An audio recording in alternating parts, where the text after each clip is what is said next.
the fact that we are believers, we are Christians, does not mean we are here to be killed as though all of us were martyrs. No, Christianity is not a religion to be silly or to take with levity. And as a matter of fact, everything that the Lord has given to us and has committed into us, including the faith, including our salvation, there is none of it that we are going to hold with careless approach that we are going to survive in. As a matter of fact, there wouldn't have been Israel anymore if they had been careless about their territory. I want us to know this, especially for Nigerians and for Africans, that living a life, the life of Christ, and if you really value the life of Christ, you wouldn't want to die, not because you're afraid of death, but because there is more for us to do here on earth. And the scripture is always been that God instructs his people to dispossess unbelievers, not unbelievers conquering them. For instance, in the New Testament, it says, Jesus said, I will build my church and the gates of hell will not prevail against it. So this means in our territory, in our environment, in everywhere we find ourselves, in every sectors, especially in Nigeria particularly, if we are seeing that it looks as though it is the gate of the church that is surviving the attack of the enemy, then we need to know that we are already slacking behind. So it is very good that as believers we hold that thing, we stand on we are on our post, and that we are fighting as good soldiers. The goal is not to go about killing anybody, but also do not die just because you say you are a believer and then somebody come to you and take your life so easily. You are going to account for your life. Nobody will account for your life. You would account for your life. You will account for why you are here on earth. You will account for what you have accomplished. In the Old Testament, you will not see that the people come to meet, maybe the enemy attack the believers. That's Israelite most of the cases. You will never see that they come and the Israelite gave up just like that.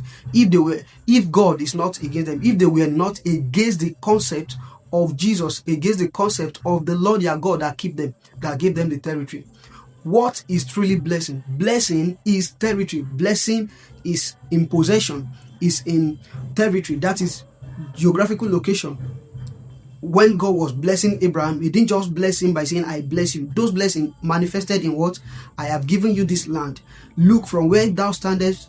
Look this way, look that way. I have given it to you in cattle and in all of that. So if you come to anywhere or any situation that we are in the nation and it looks as though you do not have control over your possession because some persons are coming to attack you and to kill you in the name of imposing their own religion, and we think that God is going to fight for us, how do you think God will fight for you?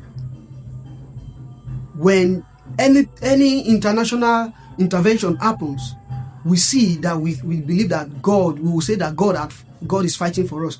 But imagine that they are also praying like we are also praying. Would there be any other way out? Israelites will not have remained today if they had believe and think that God is going to fight for them and that there is nothing they should do other than praying. Prayer works. I'm not negating the power of prayer. However, if we will keep quiet, if you can't use your social media, if you are willing to just die at any time, even if it's a small boy that comes with a knife, you are ready to lie down. Come on, that is not the life of Christ. For we are not given the spirit of bondage. We are not given to fear. We need to know this. Let your voice be heard. Let what you know be said out. Let your prayer be heard, and let commensurate actions follow what you pray and if you truly believe. Nigeria today and Africa is under siege, and if we keep quiet, we are not doing anything about it physically and spiritually.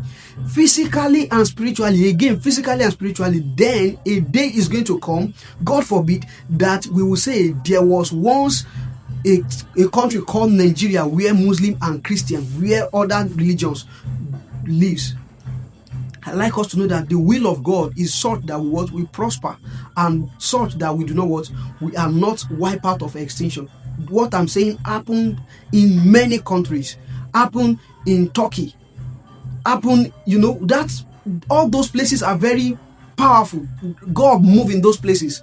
Those people prayed. Those people, they saw the healing of God. They saw God move a lot in their midst and in their land. However, today, it is more like there was no Christ at all there. Because the children of the bondwomen have come and have captured the territory. Why? Because believers are thinking that all is going to be well. Just by wishing. I pray that I and you will not fear the Lord that has sent us here. We are here on a purpose, and don't let any power of the enemy to unseat you or to dispossess you from your land and your territory, both physically, spiritually, and in every way. The Lord bless you.